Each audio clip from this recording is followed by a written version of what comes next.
ये कहानी पूरी तरह से डब स्टोरीज हब की ओर से है। तो बिना किसी देरी के चलिए शुरू करते हैं आज का रोमांचक एपिसोड 223।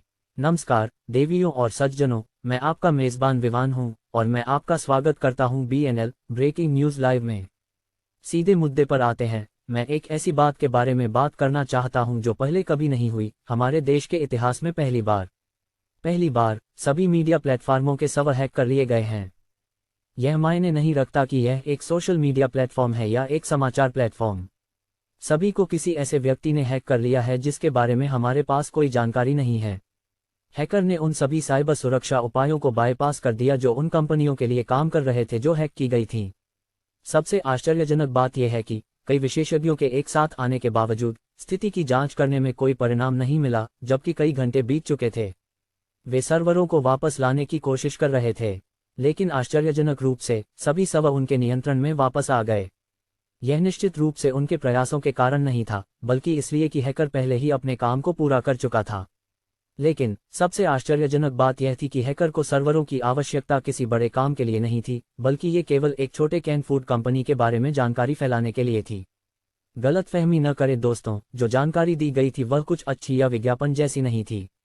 जो जानकारी दी गई थी वह इस बात से संबंधित थी कि कंपनी कई प्रोटोकॉल का पालन नहीं कर रही थी जो एक कैन फूड कंपनी चलाने के लिए आवश्यक थे। सटीक रूप से कहें तो इस फूड कंपनी का नाम टिन प्रिजर्वेशनिस्ट्स है। एक अजीब नाम है, लेकिन फिर भी ये छोटी कंपनी पिछले एक दशक से काम कर रही है। और जो जानकारी विभिन्न हैक किए गए प्लेटफार्मों पर छोड़ी गई थी, उसके अनुसार इस कंपनी ने कई चीजें गलत तरीके से की हैं। ये एक कंपनी थी जो बीफ कैनिंग का काम करती थी, लेकिन अब बीफ के बजाय वे बीफ के साथ अन्य जानवरों के मांस को मिला रहे थे। इस बात के पर्याप्त सबूत थे कि जो मांस बीफ में मिलाया जा रहा था वह गधों, कुत्तों और आश्चर्यजनक रूप से बिल्लियों से भी था। उपभोक्ताओं द्वारा कई शिकायतें उठाई गई थीं कि मांस का स्वाद सामान्य बीफ से अलग था या हड्डियों की संरचना गायों की हड्डियों से मेल नहीं खाती थी। लेकिन जब ये सभी रिपोर्टें खाद्य उद्योग को नियंत्रित करने वालों तक पहुंची तो वे किसी तरह हवा में गायब हो गईं। शिकायतें आती रहीं, लेकिन कंपनी के खिलाफ कोई कार्रवाई नहीं की गई और यह सामान्य रूप से काम करती रही। लेकिन अब हैकर द्वारा हमें कई सबूत प्रस्तुत किए गए हैं। शायद इस हैकर ने वह मांस खाया और इसके परिणामस्वरूप उसने कंपनी को जिम्मेदारी लेने के लिए कहा कि उसने उसे शाकाहारी नहीं होने वाला मांस खिलाया। फिर भी पुलिस ने इस मामले की जांच शुरू कर दी है। कंपनी के संचालन को जांच पूरी होने तक रोक दिया गया है। जहां तक हैकर का सवाल है, विशेषज्ञों ने साइबर पुलिस से संपर्क किया है ताकि वे ये पता लगा सकें कि हैकिंग के पीछे कौन था। और हालांकि हैकर ने सर्वरों के साथ कुछ नकारात्मक नहीं किया, केवल जानकारी पोस्ट की, लेकिन हैक की गई कंपनियों के शीर्ष प्रबंधन में से कोई भी भविष्य में इस तरह की घटना की पुनरावृत्ति नहीं चाहता। ओह सही है, मुझे यकीन है कि आप में से कुछ को मेरी लंबी कहानियां पसंद नहीं आईं। तो आप सभी सोशल मीडिया प्लेटफॉर्मों पर जानकारी खोज सकते हैं। किसी तरह हैकर ने जो जानकारी मैंने आपको दी है उसे सभी प्लेटफॉर्मों के फ्रंट पेज पर चिपका दिया है।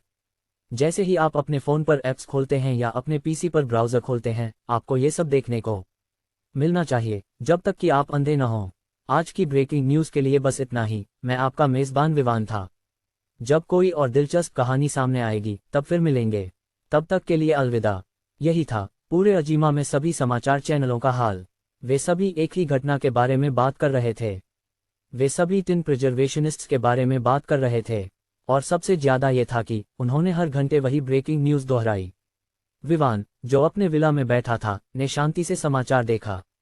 उसके बगल में सान्या टीवी को देख रही थी, उसकी आंखें खुली थीं। उसे उस क्षण पर विश्वास नहीं हो रहा था। ये वही था जिसे उसने दुनिया का पागलपन कहा।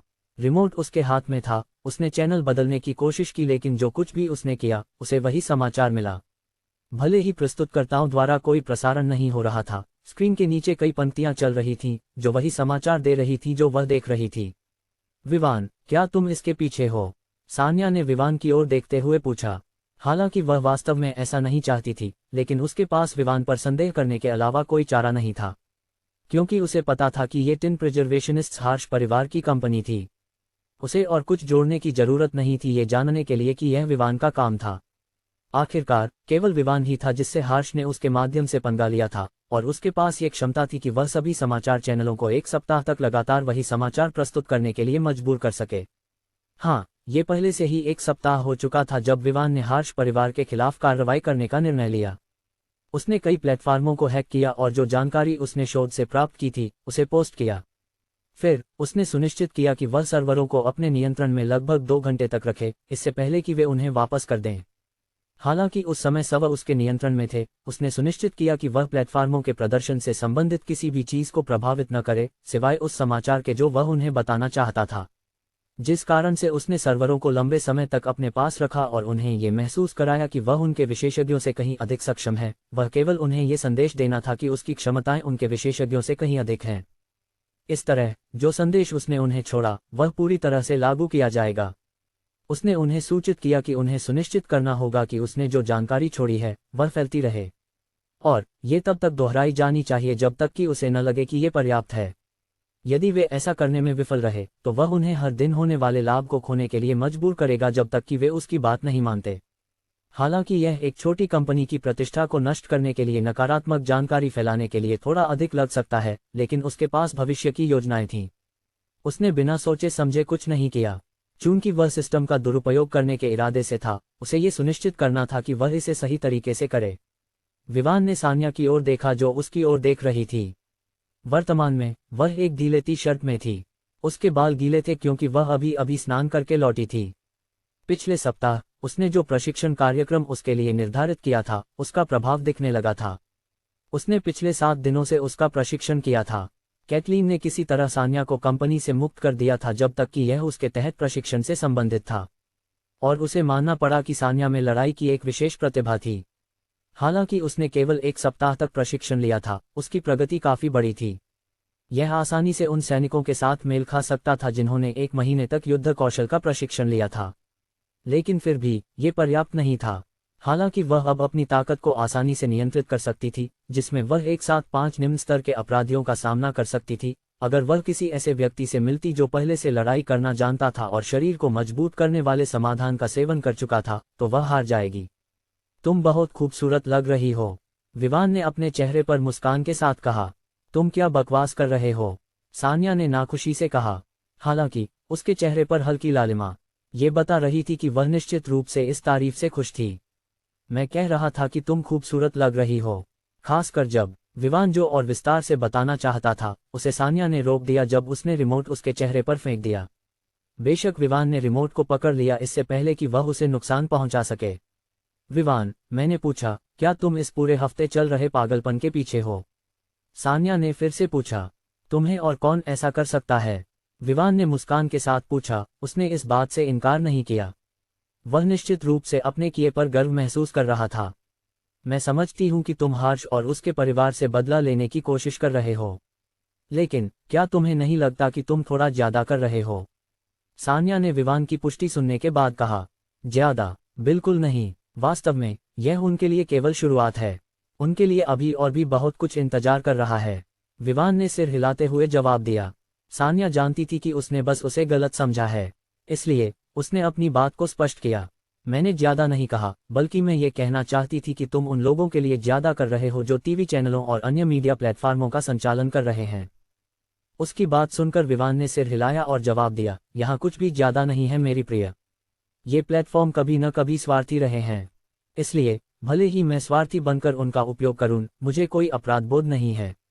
इसके अलावा मैं उन्हें इतना प्रभावित नहीं कर रहा हूं कि केवल 1 या 2 मिनट की खबर देने में कोई समस्या हो। लेकिन जो समाचार एंकर बार बार वही बात रिपोर्ट कर रहे हैं, क्या तुम्हें नहीं लगता कि तुम उनके लिए मुश्किलें पैदा कर रहे हो? सान्या ने सवाल किया। यह गलत है क्योंकि जो तुम देख रही हो वे रिकॉर्डेड हैं और लाइव नहीं हैं। विवान ने सिर हिलाते हुए कहा। जब तुम यहाँ हो तो तुम ये कैसे जानते हो? सान्या ने संदेह से पूछा। देखो, अभी जो समाचार एंकर था उसे 7 दिन पहले निकाल दिया गया था, लेकिन वह अभी भी लाइव प्रसारण कर रहा है। विवान ने मुस्कान के साथ कहा। तुम देखो, अभी जो समाचार एंकर था उसे 7 दिन पहले निकाल दिया गया था, लेकिन वह अभी भी लाइव प्रसारण कर रहा है, विवान ने मुस्कान के साथ कहा। सान्या ने उसे आश्चर्यचकित होकर देखा। उसे यकीन नहीं था कि उसे विवान की बातों पर विश्वास करना चाहिए या नहीं। आखिरकार यह उसके लिए बिल्कुल भी समझ में नहीं आ रहा था। उसने निकाल दिए जाने के लिए क्या किया? नहीं, तुम ये कैसे जानते हो कि उसे उसी दिन निकाला गया था जब उसने ये समाचार प्रसारित किया? सान्या ने विवान की ओर देखते हुए पूछा। उसकी आंखों में भ्रम स्पष्ट था। विवान ने इस पर हंसते हुए कहा, जैसे मैं उनके सर्वरों तक पहुंच सकता हूं, यह मेरे लिए ये जानना असंभव नहीं है कि उन्होंने यहां किसी को निकाला है। वास्तव में ये ट्रैक रखने का सबसे आसान तरीका था। सान्या कुछ समय के लिए विवान को देखती रही। फिर उसने कहा, अब हम यहाँ हैं, हालांकि मैं नहीं जानती कि उन्होंने उसे क्यों निकाला। तुम्हारे चेहरे पर उस मुस्कान के साथ मुझे पूरा यकीन है कि उसे तुम्हारे कारण निकाला गया। विवान ने सान्या को एक दुखी चेहरे के साथ देखा। फिर उसने पूछा, क्या मैं ऐसा हूँ? बहुत ज्यादा, सान्या ने स्पष्टता से जवाब दिया। विवान ने नाटकीय रूप से अपने दिल पर हाथ रखा और कहा, ओह, मुझे चोट लगी है, क्या तुम चले नहीं जाओगे? सान्या ने उसकी अभिव्यक्ति पर हंसते हुए कहा। फिर उसने गंभीरता से पूछा, उसने निकाल दिए जाने के लिए क्या किया? हालांकि मुझे यकीन है कि इसका तुम्हारे साथ कुछ संबंध है, मैं इसके बारे में जानने के लिए उत्सुक हूँ। विवान ने भी अपनी नाटकबाजी बंद कर दी और कहा, तुम्हें उसके प्रसारण की सामग्री सुननी चाहिए थी। उसने टिन प्रिजर्वेशनिस्ट्स के बारे में जानकारी पर ध्यान केंद्रित करने के बजाय बताया कि विभिन्न सर्वरों के विशेषज्ञ हैकर को पकड़ने में असमर्थ थे। मैंने उन सभी सर्वरों पर नियंत्रण रखा था जिन्हें मैंने हैक किया था, लगभग 2 घंटे तक। फिर मैंने उन्हें वापस कर दिया। ये जानकारी केवल उनके संबंधित प्लेटफार्मों के स्टाफ सदस्यों को पता होनी चाहिए थी। आखिरकार ये सब उनकी प्रतिष्ठा के बारे में था। आखिर में इस आदमी ने जानकारी को जनता के सामने लीक कर दिया, और जैसे ही उसने प्रसारण समाप्त किया, उसे तुरंत निकाल दिया गया। सान्या हैरान रह गई। ये कुछ ऐसा था जिसे उसने भी महसूस किया था। वह वास्तव में सोच रही थी कि क्या वह प्रसारक उस चैनल के खिलाफ था या कुछ और। लेकिन अंत में उसने देखा था कि यह आदमी BNL का होस्ट कई बार रहा है और यह उसका 6ठा या 7वां वर्ष होना चाहिए। अब तक उसे एक भावना विकसित करनी चाहिए थी, लेकिन अब उसने देखा कि इसके पीछे कोई और कारण होना चाहिए। फिर भी ये स्पष्ट था कि उसके वरिष्ठों को उसकी कार्रवाई पसंद नहीं आई और इसके परिणामस्वरूप उन्होंने उसे ड्यूटी से हटा दिया। लेकिन फिर भी अगर तुमने सर्वरों को हैक नहीं किया होता तो यह आदमी समाचार नहीं देता और इस प्रकार वह अभी भी अपनी नौकरी पर होता, सान्या ने कहा। मैंने कहा था कि मैं केवल शेयरधारकों को थोड़ा प्रभावित करूंगा, कर्मचारियों के लिए उनके रास्ते में कुछ नहीं है, विवान ने मुस्कान के साथ कहा। सान्या ने देखा कि वह विवान के स्पष्टीकरण की प्रतीक्षा कर रही थी, तो विवान ने आगे कहा, मैं एक सोशल मीडिया प्लेटफॉर्म शुरू करने वाला हूं। इसके अलावा एक टीवी चैनल और भी होगा। यह आदमी निकाल दिया गया, लेकिन मैंने उसे नौकरी पर रखा। उसे अगले महीने की शुरुआत तक ड्यूटी पर वापस आ जाना चाहिए। सान्या ने आश्चर्य और हैरानी में अपनी आंखें झपकाईं। वह पूछने से खुद को रोक नहीं सकी, तुम कितनी उद्योगों में शामिल हो?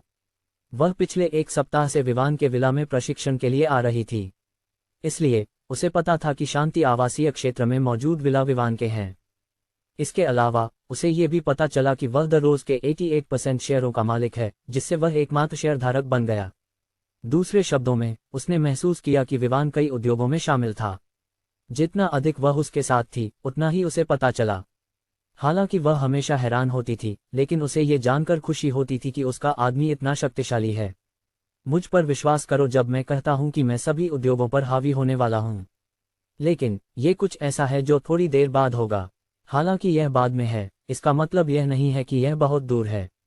शायद मैं तुम्हें कुछ कंपनियों के साथ आश्चर्यचकित कर सकता हूं, जो तुम्हारे दहेज के रूप में होंगी, विवान ने हंसते हुए जवाब दिया। सान्या दहेज के उल्लेख पर शर्माई। उसी समय उसने अपने दिल में मीठा महसूस किया, क्योंकि जब विवान ने दहेज कहा तो वह उसे शादी के इरादे दिखा रहा था। वह इस पर उत्साहित कैसे नहीं हो सकती, उस आदमी से शादी करना जिसे वह सबसे ज्यादा प्यार करती थी। खैर, तुम्हें ये जानना चाहिए कि मैंने जो कुछ भी किया है वह कुछ भी ज्यादा नहीं था। मैंने जो भी प्रचार बनाया है वह सिर्फ कुछ नहीं है। मैंने ये सब प्रचार तुम्हारी मदद के लिए बनाया है, विवान ने सान्या की प्यारी तरफ को देखने के बाद कहा। क्या मेरे लिए? प्रचार या हर्ष परिवार की कंपनी की प्रतिष्ठा को नष्ट करना? सान्या ने भ्रम में पूछा। प्रचार, उस परिवार से निपटना कुछ ऐसा है जिसे मुझे विशेष ध्यान देने की आवश्यकता है, विवान ने उसके भ्रम को स्पष्ट किया, केवल एक और भ्रम पैदा करने के लिए। ये जानकर कि वह उसके बिंदु को नहीं समझी, विवान ने विस्तार से बताया, वह प्रचार मेरी विज्ञापन योजना का हिस्सा है। हालांकि अब यह नकारात्मक प्रभाव के साथ फैल रहा है। जब ये तुम्हारे अधीन होगा तब ये पहले से ही एक अच्छी प्रतिष्ठा प्राप्त कर चुका होगा। उस समय मुझे केवल उस कंपनी की प्रतिष्ठा को स्थानांतरित करना होगा। और निश्चित रूप से यह मेरे लिए कुछ सरल है। यह न कहें कि कंपनी इतनी बड़ी नहीं है, इसका मतलब है कि वर्तमान में प्रभावित लोगों की संख्या अधिक नहीं है। सान्या ने कुछ समय के लिए विवान को खाली नजरों से देखा, फिर पूछा, मेरे लिए? वह कंपनी मेरे अधीन कैसे होगी? ये हार्श को चुकाने के लिए एक मुआवजे का हिस्सा है। मैं कंपनी को सबसे कम कीमत पर अधिग्रहित करने की योजना बना रहा हूं। और अगर मैं गलत नहीं हूं तो कंपनी कल के अंत तक अधिग्रहित हो जानी चाहिए। लेकिन कंपनी तुम्हारे अधीन होगी क्योंकि ये तुम्हें दी जानी थी, विवान ने गंभीरता से कहा। उसने सान्या की आंखों में देखा। सान्या ने एक बार झपकाया, फिर 2 बार। वह काफी भ्रमित थी। उसे पता था कि विवान हार्श को नहीं छोड़ेगा, लेकिन इसका उसके कंपनी पर नियंत्रण पाने से क्या संबंध था।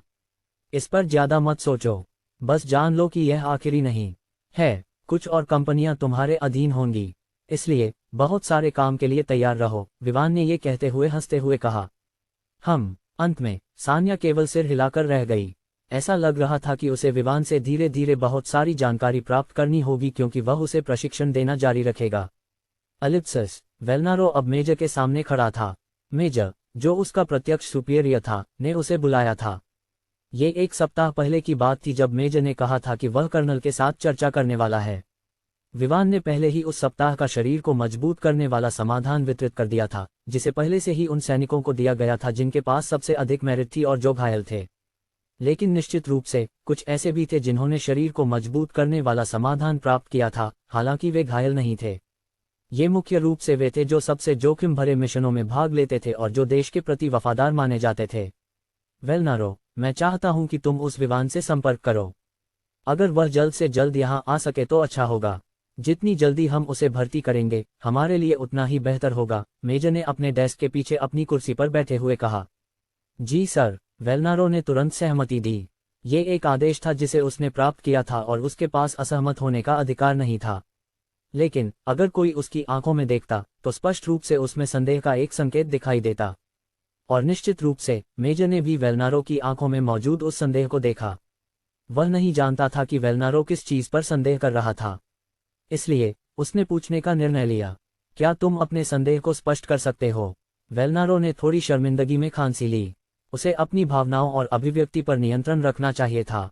ये एक सैनिक के लिए आवश्यक बुनियादी बातों में से एक था, खासकर उसके लिए जो एक कप्तान था।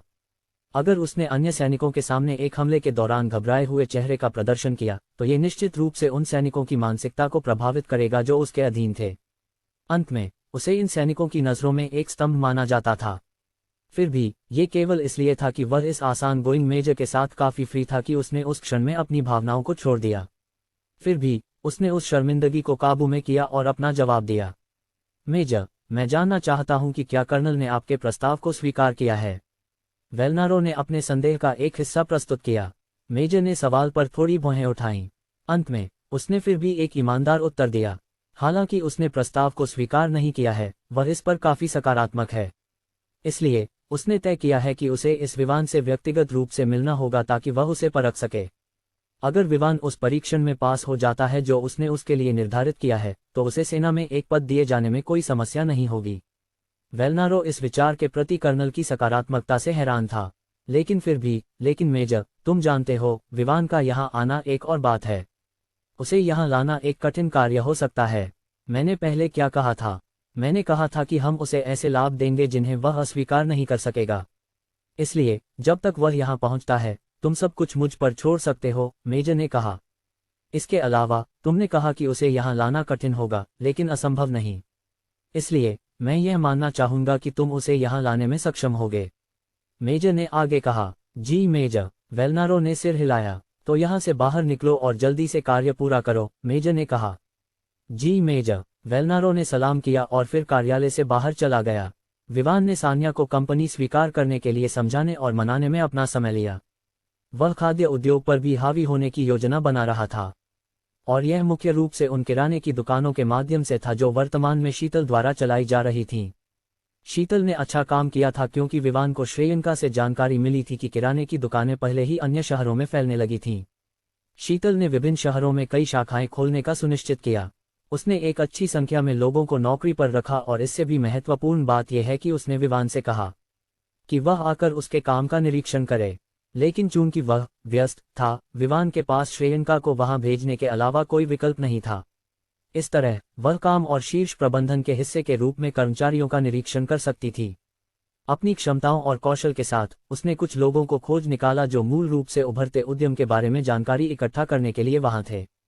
हालांकि वे केवल चेन स्टोर्स थे, वे शहर में प्रवेश करते ही बाजार पर हावी हो गए थे। न केवल उनकी पूंजी इतनी बड़ी थी कि वे लंबे समय से किराने के बाजार में मौजूद लोगों को धमका सकें, बल्कि हर शहर में अपनी उपस्थिति बनाने की उनकी रणनीतियां भी अजेय थीं।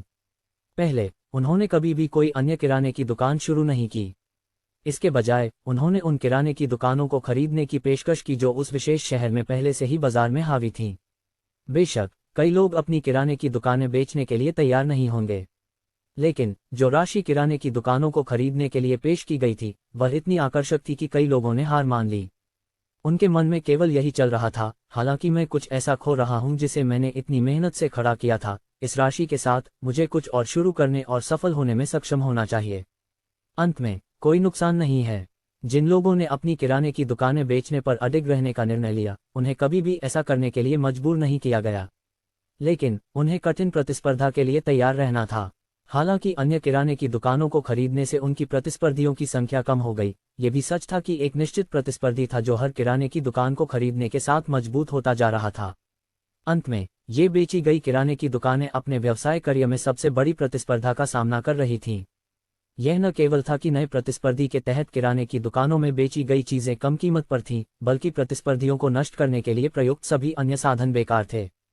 इसके अलावा जो भी लोग चालाकी से खेलना चाहते थे, उन्हें सबसे बड़ी प्रतिशोध का सामना करना पड़ा जब उन्होंने ऐसा करने की हिम्मत की। लेकिन जो चीज दूसरों को किराने की दुकान के पीछे के मालिक से डराती थी, वह ये थी कि उसके पास एक गहरा बैकग्राउंड था, लेकिन वे किसी भी प्रकार के संबंध या फेवर का उपयोग करके उसके बारे में कोई जानकारी नहीं प्राप्त कर सके। हर स्टोर में मौजूद सुरक्षा प्रशिक्षित थी, वे बिल्कुल सामान्य नहीं थे।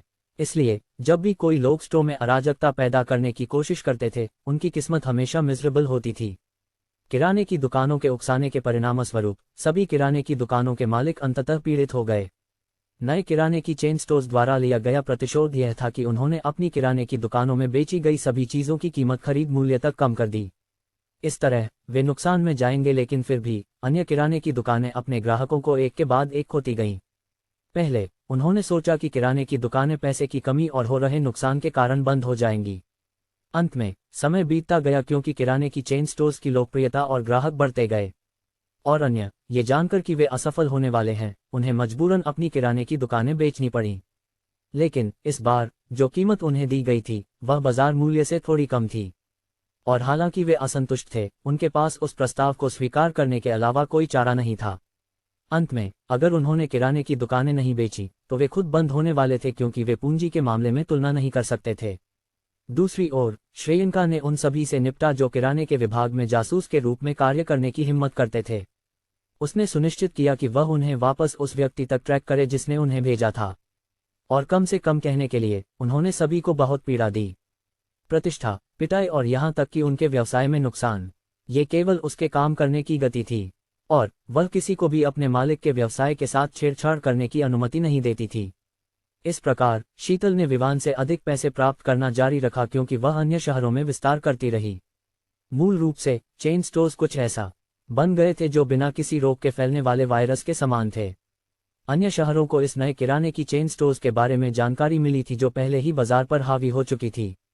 उन्होंने विभिन्न क्षेत्रों में कई लोकप्रिय सितारों द्वारा प्रस्तुत किराने की दुकानों के विज्ञापन देखे थे।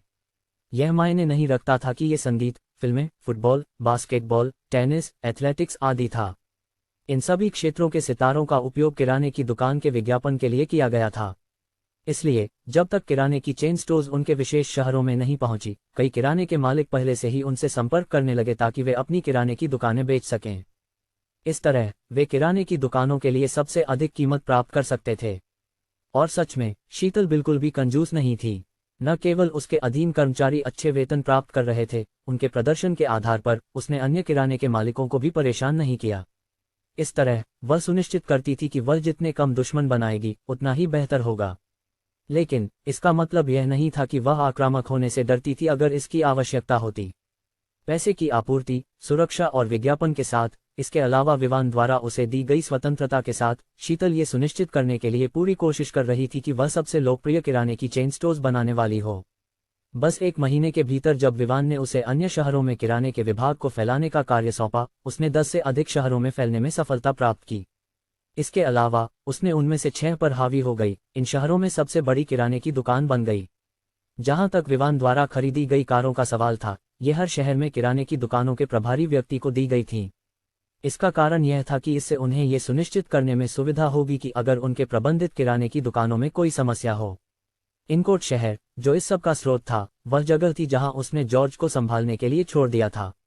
हालांकि वह डांटे परिवार का असली प्रमुख बनने जा रहा था और पहले से ही वहां मुख्य निर्णय लेने वाला था, उसने तय किया था कि वह इस पद को धारण करेगा।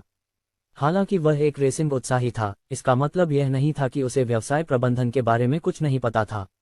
एक संभावित उत्तराधिकारी के रूप में, हालांकि वह सबसे बड़ा बेटा नहीं था, फिर भी उसे इस तरह प्रशिक्षित किया गया था कि वह भविष्य में डांटे परिवार का नेतृत्व कर सके। जहां तक जॉर्ज के उस कारण का सवाल था जब उसने तय किया कि वह इनकोट शहर में किराने की चेन स्टोर्स का प्रबंधन करने वाला है, ये था कि उसके परिवार का शहर में सबसे अधिक प्रभुत्व होने के कारण उसे वहां चीजों को संभालना आसान होगा। जिस कारण का उसने उल्लेख नहीं किया, वह ये था कि उसे ये पूर्वाभास था कि विवान भविष्य में एक बड़ा व्यक्ति बनने वाला है। इसलिए उसने पहले कदम उठाने और विवान के साथ जल्दी से जुड़ने का निर्णय लिया। किराने के विभाग की प्रगति इस बात का प्रमाण थी कि उसका निर्णय सही था। इसलिए जॉर्ज एक उच्च मनोदशा में था। विवान ने उस दिन सान्या के लिए जो प्रशिक्षण कार्यक्रम निर्धारित किया था, उसे पूरा कर लिया था। वे अभी अभी उस चीज से लौटे थे जिसे उसने गैंगस्टर शिकार कहा था। ये कुछ ऐसा था जिसे उसने तय किया था कि वह सान्या को लड़ाई में आवश्यक अनुभव प्राप्त करने के लिए उपयोग करेगा। इसलिए उसने सुनिश्चित किया कि हर दिन प्रशिक्षण के बाद वे एक ऐसे क्षेत्र में जाएं जहां ज्यादातर गैंगस्टर होते थे। फिर जब भी वे देखते कि कोई किसी को परेशान कर रहा है, वही व्यक्ति उनका लक्ष्य बनता। यह नहीं था कि वे संत थे, ये केवल इतना था कि वे किसी पर भी हमला करने के खिलाफ थे। इसलिए उन्हें अपनी कार्रवाई के लिए एक अच्छा कारण खोजना था। किसी ऐसे व्यक्ति को ढूंढना जो कुछ ऐसा कर रहा था जिसे अपराध माना जाता था, उनके लिए उस पर हमला करने का एक अच्छा कारण था। यहां तक कि अगर गैंगस्टरों का एक समूह होता, तो विवान सान्या को उन पर हमला करने के लिए कहता। और निश्चित रूप से, चूंकि यह एक लड़ाई थी, अगर कई गैंगस्टर शामिल होते, तो विवान हमेशा एक तरफ खड़ा रहता और देखता कि सान्या उनके साथ कैसे निपटती है। यहां तक कि अगर वह घायल होती, तो वह केवल तब मदद करता जब लड़ाई खत्म हो जाती। वह उसके लिए आसान नहीं कर सकता, क्योंकि वह उसकी लड़की थी। उसे लड़ाई में चोट लगने की आदत डालनी थी, क्योंकि ये हमेशा होता है जब लड़ाई होती है। वह केवल तब हस्तक्षेप करता जब सान्या की जान खतरे में होती या जब वह लड़ाई खत्म कर चुकी होती और उसे अपनी चोटों का इलाज कराने की आवश्यकता होती। हालांकि वह वर्तमान में सामान्य पुरुषों की तुलना में 3 गुना मजबूत थी, उसे बहुत अधिक लड़ाई का अनुभव नहीं था। इसके अलावा अगर वह कई लोगों का सामना करती, तो यह अनिवार्य था कि उसे चोट लगेगी। जहां तक लड़ाई में उसे होने वाली चोटों का सवाल था, विवान ने उनके साथ निपटने का एक तरीका खोज लिया था। उसने यह महसूस किया था कि शरीर को मजबूत करने वाला समाधान उस व्यक्ति की चिकित्सा और पुनर्प्राप्ति की गति को तेज कर सकता है जिसने इसे लिया था। ये कुछ ऐसा था जिस पर उसने शोध किया था जब उसने देखा कि यह उन सैनिकों को कैसे ठीक कर सकता है जो घायल हो गए थे। ये केवल इतना था कि चिकित्सा और पुनर्प्राप्ति की विशेषता के अलावा यह उस व्यक्ति की ताकत को बढ़ाने में कुछ नहीं करता था जिसने इसे खाया। इसलिए विवान ने सुनिश्चित किया कि वह हमेशा इसके लिए कई बोतलें शरीर को मजबूत करने वाले समाधान की साथ रखे। उसने ये भी सुनिश्चित किया कि सान्या हमेशा अपने साथ कम से कम 2 बोतलें रखे। जैसे ही वह कार से बाहर निकला, विवान को ये देखकर आश्चर्य हुआ कि वेलनारो उसका इंतजार कर रहा था। उसने अपनी भौहें उठाते हुए पूछा, इस दौरे का क्या कारण है, कप्तान? इस दौरे का क्या कारण है, कप्तान? विवान ने वेलनारो की ओर देखते हुए पूछा, जो उसके सामने मुस्कान के साथ खड़ा था। ओह, क्या मुझे तुम्हें मिलने की अनुमति नहीं है? वेलनारो ने अपनी भौहें थोड़ी उठाते हुए पूछा। बिल्कुल सही, विवान ने सीधे जवाब दिया। वेलनारो विवान के उत्तर पर चुप रह गया। कम से कम कहने के लिए, उसने कभी उम्मीद नहीं की थी कि विवान इतना स्पष्ट होगा। इसके अलावा, क्या ये एक व्यंग्यात्मक सवाल नहीं था? सान्या, जो अभी कार से बाहर निकली थी, भी विवान के उत्तर पर हैरान थी। हालांकि उसे नहीं पता था कि वेलनारो कौन है, लेकिन जिस तरह से विवान ने उसे संबोधित किया और उसके व्यवहार से, वह जान गई कि वह सेना से संबंधित है। वेलनारो इस समय सैन्य वर्दी में नहीं था। इसके बजाय उसने एक जोड़ी कैजुअल नीली जीन्स और एक ग्रे टी शर्ट पहन रखी थी, जो उसके मांसल हाथों और छाती की मांसपेशियों को छिपाने में असफल थी। हालांकि वह कैजुअल कपड़ों में था, उसकी पीठ की सीधी मुद्रा उसे सेना से जोड़ती थी, जो उनकी एक विशेषता थी। विवान ने वेलनारो के चेहरे पर बदलाव को नजरअंदाज करते हुए कहा, तुम एक व्यस्त व्यक्ति हो। ये स्पष्ट है कि तुम यहाँ केवल तब आओगे जब तुम्हारे पास अपने दौरे का कोई उद्देश्य हो। अन्यथा मुझे संदेह है कि तुम एक साधारण व्यक्ति जैसे मुझ पर ध्यान दोगे। विवान के शब्द सुनकर वेलनारो फिर से चुप रह गया। लेकिन वह अपने आप से पूछने से नहीं रोक सका, इस आदमी में सामान्य क्या है? वह स्पष्ट रूप से एक असामान्य व्यक्ति है, अन्यथा मुझे उसे इतना ध्यान देने की आवश्यकता क्यों होती? और मैं स्पष्ट रूप से ऐसा व्यक्ति नहीं हूं जो मेरे घर आने के लिए लाभ चाहता हो, विवान ने आगे कहा। अंत में वेलनारो ने विवान को देखते हुए सिर हिलाया। उसने विवान की बातों को नजरअंदाज करने का निर्णय लिया और सीधे मुद्दे पर गया। मुझे तुमसे कुछ महत्वपूर्ण बात करनी है। ये कहते हुए उसने सान्या की ओर देखा। उसका मतलब स्पष्ट था, वह नहीं चाहता था कि वे दोनों जो बात करने वाले थे वह किसी और को बताई जाए। विवान ने कप्तान को देखा और मुस्कुराते हुए कहा, तुम्हें उसकी चिंता करने की आवश्यकता नहीं है। वह जल्द ही मेरी पत्नी बनने वाली है, इसलिए जो बातें मुझसे संबंधित हैं उनका कुछ संबंध उसके साथ है। मुझे नहीं लगता कि ऐसी कोई बात है जो इतनी गोपनीय हो कि हमें उसे बाहर भेजना पड़े, है ना? सान्या अभी खुद को अलग करने वाली थी जब उसने देखा कि उस समय वेलनारो का चेहरा कितना गंभीर था। लेकिन जब उसने विवान के शब्द सुने तो उसने जो भी करने की योजना बनाई थी उसे रोक दिया। इसके बजाय उसने विवान की ओर एक मीठी मुस्कान के साथ देखा जो उसके चेहरे पर लालिमा रही थी। कम से कम कहने के लिए वह खुश थी कि विवान उनके रिश्ते के प्रति गंभीर था और इसे सार्वजनिक रूप से दिखाने से नहीं डरता। इसके अलावा वह अपने कुछ रहस्यों को उसके साथ साझा करने के लिए तैयार था। ये कुछ ऐसा था जो उसे विवान के बारे में खुश करता था। लेकिन हालांकि वह इस पर खुश थी, वह विवान को किसी भी तरह से असुविधा नहीं देना चाहती थी। इसलिए हालांकि वह ये सुनना चाहती थी कि वे क्या बात करने वाले हैं, अपनी जिज्ञासा के कारण उसने जान लिया कि कब रुकना है। विवान, मैं अंदर जाऊंगी। मुझे पहले स्नान करना है, फिर आराम करना है।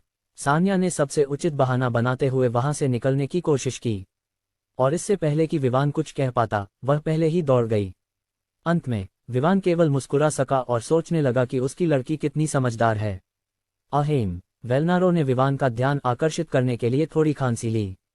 ये देखकर कि विवान उसके साथ है, वेलनारो ने मुस्कुराते हुए कहा, विवान, आज तुमसे मिलने का मेरा मुख्य कारण ये है कि मेरे तत्काल सुपीरियर ने मुझे तुम्हें आमंत्रित करने के लिए कहा है। विवान ने वेलनारो की मुस्कान को देखते हुए अपनी भौहें उठाईं। फिर भी उसके चेहरे पर एक शिकन थी जो ये दिखा रही थी कि वह ऐसी चीज की उम्मीद नहीं कर रहा था। तुम्हारा सुपीरियर मुझे क्यों आमंत्रित करेगा? मुझे नहीं लगता कि मैं किसी भी तरह से विशेष हूं कि एक मेजर मुझ में रुचि रखेगा, विवान ने अभी भी अपनी शिकन के साथ कहा। यह उत्तर वेलनारो ने पहले से ही अपेक्षित किया था, इसलिए उसने जवाब दिया, मुझे यकीन है कि तुम आमंत्रण के पीछे के कारण में रुचि रखोगे। इसके अलावा यह नहीं है कि हम तुम्हें अपहरण करने या कुछ ऐसा करने की योजना बना रहे हैं। विवान इंतजार करता रहा। उसे नहीं लगता था कि उसके पास एक मेजर के साथ समय बर्बाद करने का समय है। खैर, जब तक कुछ ऐसा न हो जो उसे रुचिकर लगे। इसके अलावा वह ऐसा व्यक्ति नहीं था जिसे वे बस आमंत्रित करें और वह उनके साथ चल पड़े। उसके पास खुद करने के लिए बहुत सारी चीजें थीं, इसलिए वह जो भी कर रहा था उसे रोकने का कोई तरीका नहीं था ताकि वह उनके पास जाए। उसके लिए यह मायने नहीं रखता था कि व्यक्ति एक मेजर था या जनरल, उसे कोई फर्क नहीं पड़ता था। अंत में यह नहीं था कि वह किसी चीज की आवश्यकता में था। मुझे इसमें कोई रुचि नहीं है। अगर तुम्हारे मेजर के पास मुझे बताने के लिए कुछ है तो तुम उसे बता सकते हो कि वह मुझे कहाँ पा सकता है। आखिरकार मैं एक व्यस्त व्यक्ति हूँ, विवान ने अनौपचारिकता से जवाब देते हुए कंधे उचका दिए। वेलनारो के माथे पर नसें उभर आईं कि विवान मेजर का उल्लेख कितनी सहजता से कर रहा था। यह कोई ऐसा व्यक्ति था जिसे उसने बहुत सम्मान दिया और उसे एक आदर्श मानता था, इसलिए वह विवान को उसका अपमान करने की अनुमति नहीं देने वाला था। उसने अनजाने में एक भयंकर आभा छोड़ दी जब उसने विवान को घूरा। विवान, मैं जानता हूं कि तुम मजबूत हो, लेकिन मैं तुम्हें ये बताना चाहता हूं कि मैं तुम्हें अपने सुपीरियर का अपमान करने की अनुमति नहीं दूंगा। यह कोई फर्क नहीं पड़ता कि क्या, यहाँ तक कि अगर मुझे तुम्हारे साथ लड़ना पड़े तो मैं इसके लिए तुम्हारे साथ लड़ूंगा, वेलनारो ने गंभीरता से कहा, जैसे वह विवान को घूर रहा हो। ऐसा लग रहा था जैसे वह अगले ही पल लड़ाई के लिए तैयार हो। अगर ये कोई सामान्य व्यक्ति या सैनिक होता तो वह डर जाता, लेकिन उस समय वेलनारो के सामने खड़ा व्यक्ति विवान था और वह कुछ भी सामान्य नहीं था। वह वेलनारो की डराने वाली आभा से बिल्कुल भी नहीं डरा। उसने बस वेलनारो की ओर हाथ हिलाया और कहा, मुझे इससे कोई फर्क नहीं पड़ता। इसके अलावा मुझे नहीं लगता कि मैं यहाँ दूसरे व्यक्ति को देखने वाला हूँ। वेलनारो ने गहरी सांस ली और अपनी भड़की हुई भावनाओं को शांत करने की कोशिश की। वह बस यह विश्वास नहीं कर सकता था कि वह अपनी भावनाओं पर नियंत्रण खोने में कितना आसान था। फिर उसने सोचा कि वह यहाँ पहले स्थान पर क्यों था। उसे विवान को आमंत्रित करना था ताकि वह उसके साथ कैंप लौट सके। ये कुछ महत्वपूर्ण था क्योंकि उसे व्यक्तिगत रूप से मेजर द्वारा विवान को आमंत्रित करने के लिए सौंपा गया था, और अगर दोनों में लड़ाई शुरू हो गई तो उसे संदेह था कि विवान उसके साथ चलने के लिए सहमत होगा। यह न कहें कि वह विवान से कमजोर था, इसलिए लड़ाई के बजाय वह खुद ही पिटने वाला था। उसने साइड किया, उसे हर हाल में मिशन पूरा करना था, इसलिए उसने पहले से तैयार किए गए ट्रम्प कार्ड का उपयोग करने का निर्णय लिया।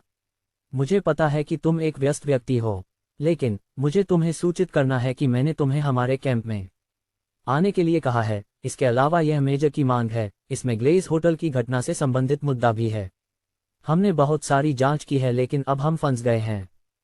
हमारे और उस व्यक्ति के बीच एक भाषा की बाधा है जिससे हमें जानकारी प्राप्त करनी है, वेलनारो ने विवान की ओर देखते हुए कहा। लगता है तुम मुझे अपने कैंप में आने के लिए बहुत उत्सुक हो, है ना? विवान ने तुरंत वेलनारो की योजना को समझते हुए कहा, इसलिए उसने उसे मुस्कान के साथ और भौहें उठाते हुए देखा। वेलनारो इस पर आश्चर्यचकित था कि विवान ने उसे पहले ही देख लिया, लेकिन उसने सोचा कि यह अपेक्षित था क्योंकि जो जानकारी उसे विवान के बारे में मिली थी वह एक ऐसा व्यक्ति था जो बहुत धन का मालिक था। इसके अलावा वह इतनी कम उम्र में उस समूह का सदस्य था। ये स्पष्ट था कि उसे धोखा देना या नियंत्रित करना आसान नहीं था। ये सच है कि मैं चाहता हूं कि तुम हमारे कैंप में आओ, वेलनारो ने ईमानदारी से कहा। विवान मना करना चाहता था लेकिन फिर उसने कुछ सोचा। उसने वेलनारो की ओर देखा और चमकती आंखों के साथ पूछा, क्या तुम लोगों ने भाषाओं के पेशेवरों को आमंत्रित किया है? वे जो दावा करते हैं कि वे कई भाषाएं जानते हैं। क्या? वेलनारो विवान के अचानक बदलते व्यवहार से हैरान था, लेकिन फिर भी उसने सिर हिलाते हुए जवाब दिया, हमने जितने भी विशेषज्ञों को आमंत्रित किया लेकिन हमें पता चला कि उनमें से कोई भी उस भाषा में बात नहीं कर सकता। वेलनारो स्पष्ट रूप से निराश था और उसने थकी हुई सांस ली। ग्लेज होटल पर हमला राष्ट्रीय सुरक्षा से संबंधित था और खतरा किसी बाहरी व्यक्ति से था, इसलिए ये स्पष्ट रूप से उसे चिंतित कर रहा था। उन्होंने बहुत सारी जांच की थी लेकिन अंत में यह उन्हें एक ऐसे व्यक्ति तक ले गया जो एक ऐसी भाषा में बोलता था जिसे वे समझ नहीं पा रहे थे। उन्होंने कई भाषाएं बोलने वाले विशेषज्ञों को आमंत्रित किया था लेकिन अंत में उनमें से कोई भी वास्तव में यह नहीं समझ सका कि वह आदमी क्या कह रहा था। ये पहले से ही 1 सप्ताह हो चुका था लेकिन कोई परिणाम नहीं आया। यह उसे निराश कर रहा था क्योंकि वह जांच का प्रभारी था। हालांकि वह मुख्य रूप से एक सैन्य कप्तान था, फिर भी वह उन लोगों की निगरानी कर रहा था जो जांच कर रहे थे क्योंकि वे उस कंपनी का हिस्सा थे जिसका वह नेतृत्व कर रहा था, और उसे बहुत दबाव मिल रहा था क्योंकि परिणाम जल्द से जल्द चाहिए थे। लेकिन बिना किसी ऐसे व्यक्ति के जो उस भाषा को बोल सके, परिणाम जल्दी नहीं मिलेंगे, भले ही वे उस आदमी को मौत के घाट उतार दें। विवान की आंखें वेलनारो की ओर देखते हुए और भी चमक उठीं। तो ये तय है, मैं स्नान करूंगा और हम दोनों निकलेंगे। जैसे ही उसने ये कहा, वह विला की ओर दौड़ पड़ा। वह आने वाले समय की प्रतीक्षा कर रहा था। विवान की आंखें वेलनारो की ओर देखते हुए और भी चमक उठीं। तो ये तय है, मैं स्नान करूंगा और हम दोनों निकलेंगे। जैसे ही उसने ये कहा, वह विला की ओर दौड़ पड़ा। वह आने वाले समय की प्रतीक्षा कर रहा था। ताज़ा होने के बाद, नए कपड़े पहनने के बाद, विवान ने सानिया की ओर देखा और पूछा, मैं बाहर जाने वाला हूँ, क्या तुम मेरे साथ आना चाहोगी? मुझे यकीन है कि तुम्हें ये दिलचस्प लगेगा। सानिया ने विवान को देखा जो उसकी ओर मुस्कुरा रहा था और वह एक पल के लिए खो गई। थोड़ी देर बाद उसने जवाब दिया, मुझे खेद है लेकिन अभी नहीं। मुझे अपनी माँ की मदद करने के लिए कंपनी में जाना है। मैं सुबह से बाहर हूँ और मुझे यकीन है कि वहाँ बहुत सारा काम जमा हो गया है।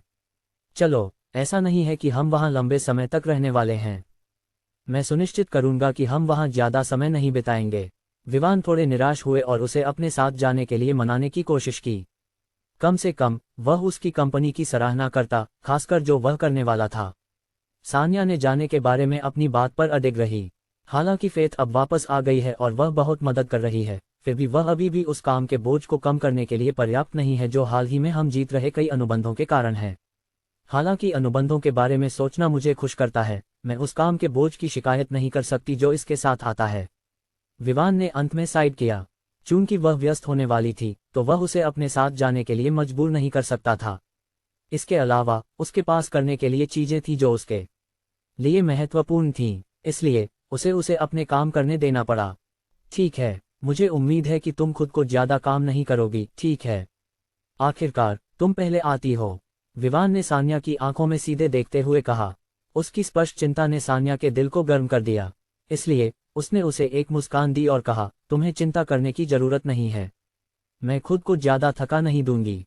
इसके अलावा मेरी वर्तमान शारीरिक स्थिति और मजबूत मानसिकता के साथ मुझे ऑफिस के काम को संभालने में कोई समस्या नहीं होनी चाहिए। तो यह अच्छा है, लेकिन याद रखना कि भले ही तुम अब पहले से मजबूत हो, तुम अभी भी एक इंसान हो और तुम्हें पर्याप्त आराम की आवश्यकता होगी। विवान ने उसे याद दिलाया। समझ गई। सान्या ने विवान की ओर मीठी मुस्कान के साथ देखा। उसी समय उसने अपने आप से सोचा, वह कितना चिंतित है। शरीर को मजबूत करने वाले समाधान के साथ मुझे नहीं लगता कि ऐसा कुछ है जिससे मैं ठीक नहीं हो सकूं।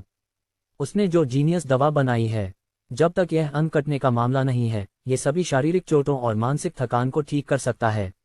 अब जब मैं जा रहा हूं, तो मेरा गले लगाने का समय कहाँ है? विवान ने अपने हाथ फैलाते हुए कहा, जैसे वह अपने गले लगाने का इंतजार कर रहा हो। सान्या ने उसके इस व्यवहार पर मुंह लेकिन फिर भी वह आगे बढ़ी और उसे गले लगाया। कुछ सेकंड बाद दोनों अलग हो गए और विवान विला के दरवाजे की ओर बढ़ा। उसी समय उसने कहा, याद रखना, जब मैं दूर हूं तो अपनी अच्छी देखभाल करना। मैं कोई छोटी लड़की नहीं हूं, तुम जानते हो। सान्या ने विवान को जाते हुए चिल्लाया। ठीक है, ये सच हो सकता है, लेकिन तुम अभी भी मेरी प्यारी लड़की हो, विवान ने जवाब दिया। वह विला से बाहर चला गया। उसके शब्दों ने सान्या के चेहरे पर एक और आकर्षक मुस्कान छोड़ दी। अलिप्सस डॉट। विला से बाहर निकलते ही विवान ने पाया कि वेलनारो उसका इंतजार कर रहा था, ठीक विला के प्रवेश द्वार पर। उसने इस आदमी की अधीरता पर अपनी भौहें उठाईं। वह अब सोच रहा था कि वास्तव में मेज ने उसे क्यों बुलाया। अगर यह शरीर को मजबूत करने वाले समाधान के फॉर्मूले के बारे में था, तो उन्हें इस समय के लिए उसे भूलना होगा। तुम मुझे अपने मेहमान होने पर भी अंदर आमंत्रित नहीं कर सकते, वेलनारो ने शिकायत की। वह स्पष्ट रूप से उस व्यवहार से खुश नहीं था जो उसे मिला था, विशेष रूप से एक अनियंत्रित मेहमान। विवान ने वेलनारो के नाखुश चेहरे को पूरी तरह से नजरअंदाज करते हुए कहा, जब वह अपनी कार की ओर बढ़ा। जैसे ही वह अपनी कार में बैठने वाला था, वेलनारो ने उसे रोका। चलो मेरी कार में चलते हैं, ये बेहतर होगा क्योंकि उन्हें गारिसन में पता है। इस तरह हम वहां तेजी से पहुंच सकते हैं, बजाय इसके कि कई चेक पॉइंट्स पर रोके जाएं। विवान ने सोचा कि यह एक अच्छा विचार है क्योंकि वह खुद भी वहां पहुंचने के लिए काफी अधीर था। इसलिए वह कप्तान के साथ उसके जीप रैंगलर सहारा अनलिमिटेड में बैठ गया, जो विला के ठीक बाहर पार्किंग में थी। ये जीप स्पष्ट रूप से कई संशोधनों से गुजरी थी ताकि इसे विभिन्न इलाकों में चलाया जा सके। इसके टायर ऑफ रोड ड्राइविंग के लिए उपयुक्त थे। ये केवल इस बात का प्रमाण था कि एक सैनिक के रूप में वेलनारो को किसी भी क्षेत्र में जाने के लिए तैयार रहना चाहिए। कार में बैठने के बाद वेलनारो ने शांति आवासीय क्षेत्र से बाहर निकलते हुए कार चलाई। फिर वह काटू शहर के बाहर की ओर बढ़ा। शहर से बाहर जाते समय विवान ने पूछा, वैसे तुम्हारा गारिसन कहाँ स्थित है? वह इस गारिसन के बारे में जिज्ञासु था। वह पहले से ही उम्मीद कर रहा था कि वे शहर के बाहर तैनात होंगे। आखिरकार ये स्पष्ट था कि शहर में बहुत कम जगह थी। हम शहर से 20 किलोमीटर दूर हैं। काटू शहर और अगले शहर के बीच एक घाटी है। ये हमारे कैंप को स्थापित करने के लिए सबसे अच्छा स्थान है क्योंकि वहां सैनिक बिना किसी समस्या के प्रशिक्षण ले सकते हैं, वेलनारो ने जवाब दिया। विवान ने सिर हिलाया। फिर दोनों ने इस और उसके बारे में बातचीत जारी रखी। फिर कुछ ही मिनटों में वे पहुंच गए। जब वे पहले चेक पॉइंट के माध्यम से गए, जैसा कि वेलनारो ने कहा था, उन्हें बिल्कुल भी रोका नहीं गया। ऐसा लग रहा था कि ड्यूटी पर तैनात सैनिक कार को देखते ही पहचान लेते थे। इसलिए उन्होंने इसे अंदर जाने दिया, लेकिन निश्चित रूप से वे इसे बिना जांचे अंदर जाने देने के लिए लापरवाह नहीं थे। उन्होंने खुली खिड़कियों के माध्यम से देखा और देखा कि वेलनारो चालक था और वह एक युवा व्यक्ति को अपने साथ ला रहा था। हालांकि उन्हें नहीं पता था कि विवान कौन है, लेकिन चूंकि वह एक कप्तान की कार में आ सकता था, तो उसे ऐसा करने की कुछ क्षमता होनी चाहिए। वे सभी जानते थे कि वेलनारो ऐसा व्यक्ति नहीं था जो किसी को अपनी कार में बैठने देता। वह आदमी कहाँ है जो अलग अलग भाषाएं बोल रहा है, जिसे यहाँ तक कि उन लोगों में से भी सबसे अच्छे लोग नहीं समझ पा रहे हैं जो विभिन्न भाषाओं में माहिर हैं। विवान ने तीसरे चेक पॉइंट के माध्यम से जाते समय पूछा। वेलनारो ने विवान की ओर देखा। थोड़ी देर बाद उसने जवाब दिया, उसे उस कैंप में रखा गया है जहां मेरी कंपनी स्थित है। वह पूछताछ कक्ष में या उस कमरे में होना चाहिए जहां उसे रखा गया है। चलो वहां चलते हैं, विवान ने उत्साह से कहा। उसे खुशी हो रही थी कि वह अब एक ऐसे मिशन को पूरा कर सकता है जो उसे परेशान कर रहा था कि उसे क्या करना चाहिए ताकि वह इसे पूरा कर सके। आपातकालीन मिशन कार्यक्रम सक्रिय किया गया। अग्रिम पुरस्कार, पेशेवर मानव भाषा में महारत। साथ में कार्य जो आपको पुरस्कार स्थायी रूप से प्राप्त करने के लिए पूरा करना होगा निम्नलिखित है। कार्य, अपनी भाषा की दक्षता दिखाएं और उन लोगों को चकित करें जो खुद को मास्टर मानते हैं। समय सीमा 4 सप्ताह। ये पहले से ही 2 सप्ताह हो चुके थे और फिर भी उसने ये नहीं पाया था कि वह मास्टरों को कैसे प्रभावित कर सकता है। उसे अपनी भाषाओं में महारत दिखानी थी, लेकिन फिर भी उसने उन स्थानों की तलाश की थी जहां मास्टर एकत्रित होते थे ताकि वह अपनी भाषा की महारत दिखा सके। लेकिन अंत में उसने पाया कि वे जो बैठकें करने वाले थे वे ज्यादातर वर्ष के अंत या शुरुआत में योजनाबद्ध थीं। इन मास्टरों के लिए वर्ष के मध्य में मिलना दुर्लभ था, और वह उन दुर्लभ क्षणों में से एक का सामना करने के लिए भाग्यशाली नहीं था जब वे बैठक करने वाले थे। इसलिए जब वेलनारो ने कहा कि उनकी जांच में भाषा की बाधा के कारण समस्या थी और कि उसने कई भाषाओं के मास्टरों को आमंत्रित किया था लेकिन उनमें से कोई भी उस भाषा को समझने में असमर्थ था, तो वह उत्साहित हो गया। यह उसका अवसर था, वे वहां थे और वह आगे बढ़कर कुछ ऐसा कर सकता था जिसे वे असंभव मान सकते थे। इस तरह वह उस कार्य को पूरा करेगा जो उसे सिस्टम द्वारा सौंपा गया था, जबकि यह दावा करते हुए कि वह बस अपना हिस्सा कर रहा है। लेकिन निश्चित रूप से उसे इससे कुछ हासिल करना था, है ना? हालांकि यह सच था कि सिस्टम ने उससे कोई पैसा कमाने के लिए नहीं कहा, लेकिन किसने कहा कि वह अपनी सेवाएं मुफ्त में देने वाला था? वेलनारो ने अपनी भौहें सिकोड़ लीं। उसने विवान की ओर देखा और कहा, मुझे लगता है कि हमें पहले मेजर से मिलना चाहिए इससे पहले कि हम इस व्यक्ति से मिलें। विवान ने वेलनारो की ओर एक गंभीर चेहरे के साथ देखा और कहा, इस समय सबसे महत्वपूर्ण बात स्पष्ट रूप से उस बेवकूफ से जानकारी प्राप्त करना है जिसे तुम अपनी कोशिकाओं में रखे हुए हो। तो चलो वहां चलते हैं और देखते हैं कि क्या होता है। ये देखकर कि विवान इस बारे में गंभीर था, वेलनारो ने अंततः स्वीकार कर लिया। अंत में यह ऐसा नहीं था कि विवान और मेजर के बीच की बैठक कोई आपात स्थिति थी। वे विवान की जिज्ञासा को संतुष्ट करने के बाद मिल सकते थे। वेलनारो के अनुसार चूंकि यह मामला विवान के होटल से संबंधित था, उसे ये जानने की उम्मीद थी कि उस हमले के पीछे कौन था। विवान पूरे सफर के दौरान चुप रहा, बस ये सोचते हुए कि उसकी पहली आय पुरस्कार क्या हो सकता है।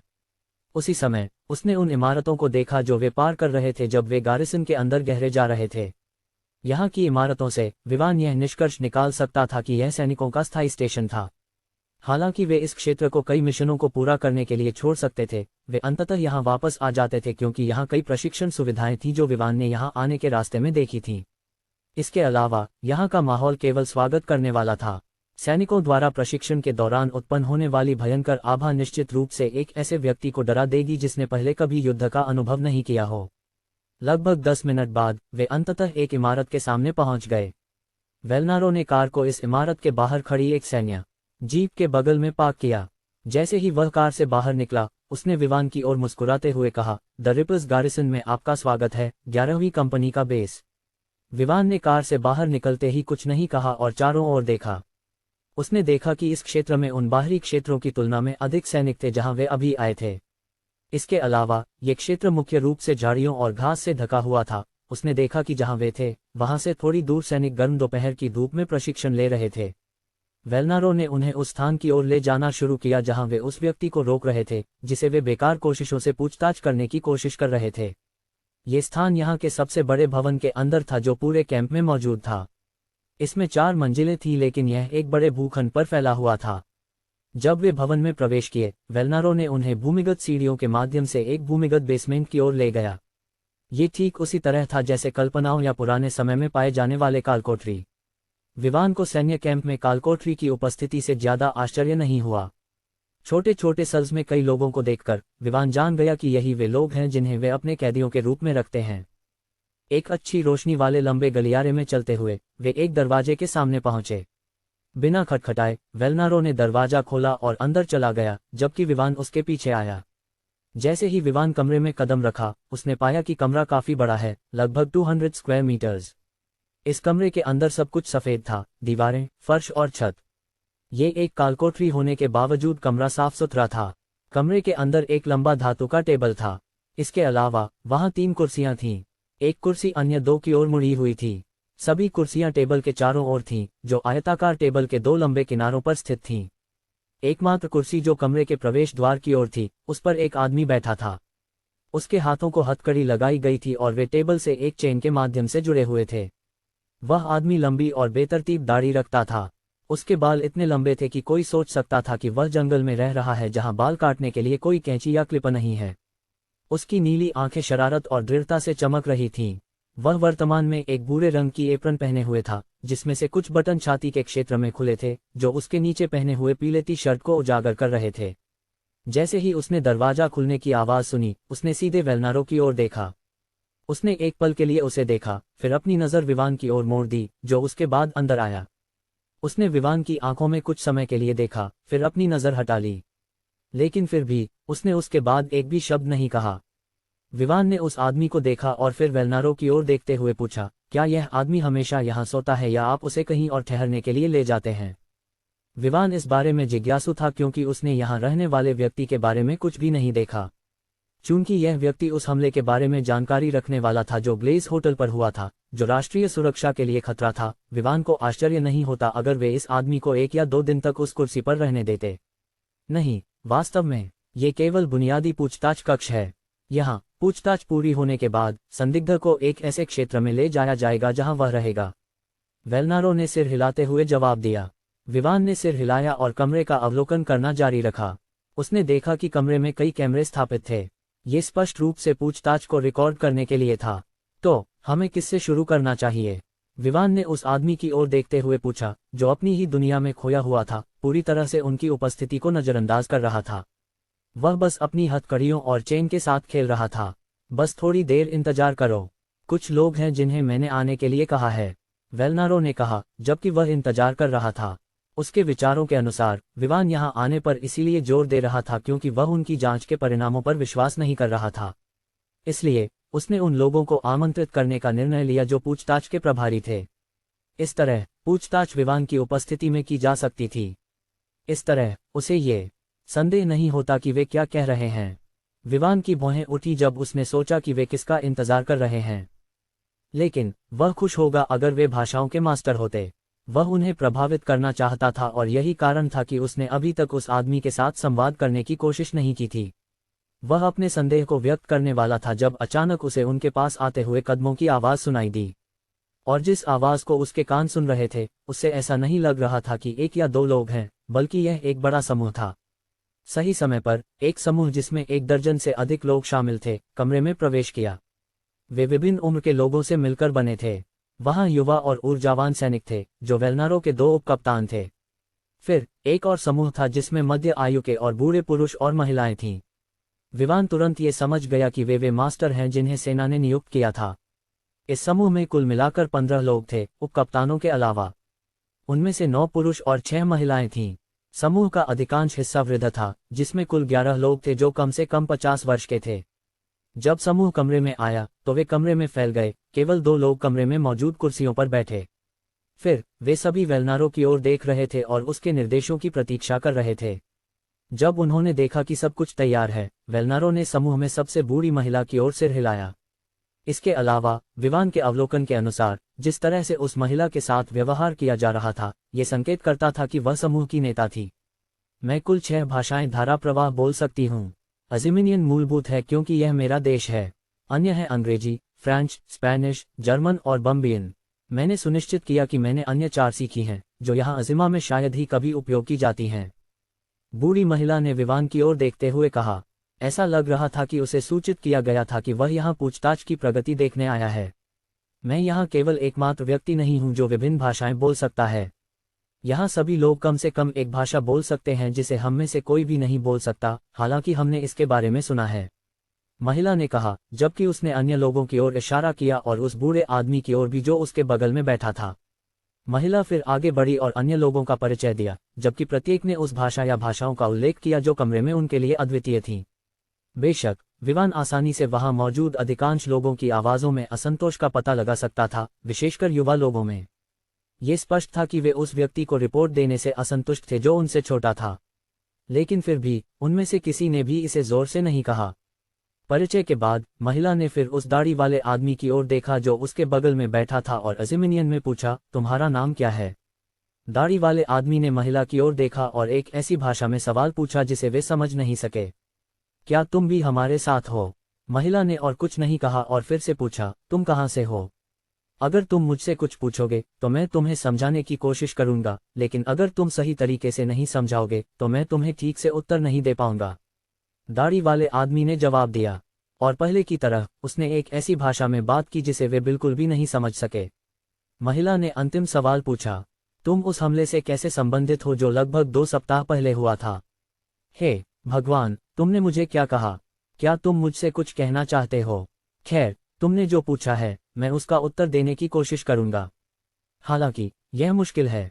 तुम्हारे सवाल का उत्तर देने के लिए मुझे सही तरीका ढूंढना होगा, लेकिन अगर तुम मुझे और स्पष्ट रूप से बताओ तो मुझे मदद मिल सकती है। दाढ़ी वाले आदमी ने लंबे उत्तर के साथ जवाब दिया।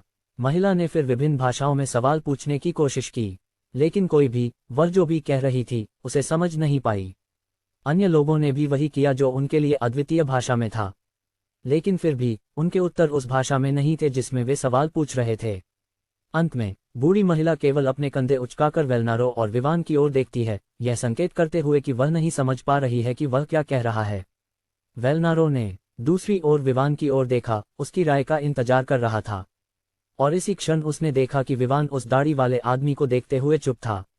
वेलनारो ने सोचा कि वह इस बात से हैरान था कि वह दूसरी पार्टी की बात नहीं समझ पा रहा था और यही कारण था कि वह इस तरह प्रतिक्रिया कर रहा था।